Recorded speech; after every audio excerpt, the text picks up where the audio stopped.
Hi everyone, Comic Reviewer here, this time reviewing on Bone Alone, or as it's known as, Alone for Christmas.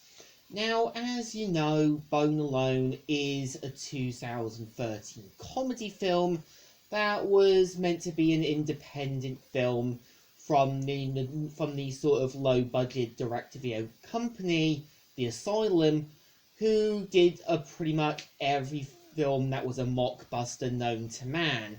And this mockbuster is basically Home Alone, but with dogs. And the premise of the film is meant to follow Bone, who kind of is similar to Kevin, but instead a bit more like the voice of reason to his younger brother-like dog Columbus. And unlike Kevin, isn't treated as badly. We see how he's left at a dog shelter, but later learns that his house is going to be burgled, and we kind of see how Bone journeys out to stop them, setting up traps similar to Kevin. And I think the traps in this one is a little questionable, and some of them do seem a little bit too wouldn't really work in real life. Like, I seriously doubt flooding your shower will cause it to rise up and cause a massive tsunami of sorts. Again, what made the first and second film work was that the traps were just meant to be like Kevin's own style. Some of them weren't completely over the top. And plus, when you also do have the burglars, it's just basically one guy who is similar to Harry and basically two Marvs. And then, yeah, you kind of have an extra member who's played by Kevin Sopo. And what's interesting is, yeah, David D. Lewis, who was also known for playing Coop in Megas XLR, as well as playing in the Disney show Wizard of Waverly Place, also plays the kind of father in the film. And I think there is a good idea about Bone Alone, but really it just feels like it's trying to copy so much from Home Alone that it doesn't really know what it really wanted to be. Again, you could have probably featured it that Bone feels pretty neglected, and you could have had it that he just kind of wished his family would just leave him alone. I know it would be similar to Home Alone, but there are ways you can do a dog-like Christmas film.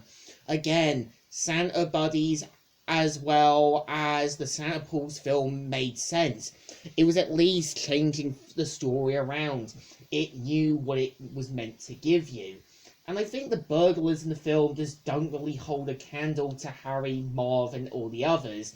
Because when you kind of got the other two lackeys, Jake and Rob, it's just basically Marv 1 and Marv 2, and not really feeling too rememberable. And I think there really was an intention to do something more with the film. I feel like, yeah, most of the actors in the film do try, but they really don't feel rememberable. And I think there really was an intention to do something with this movie.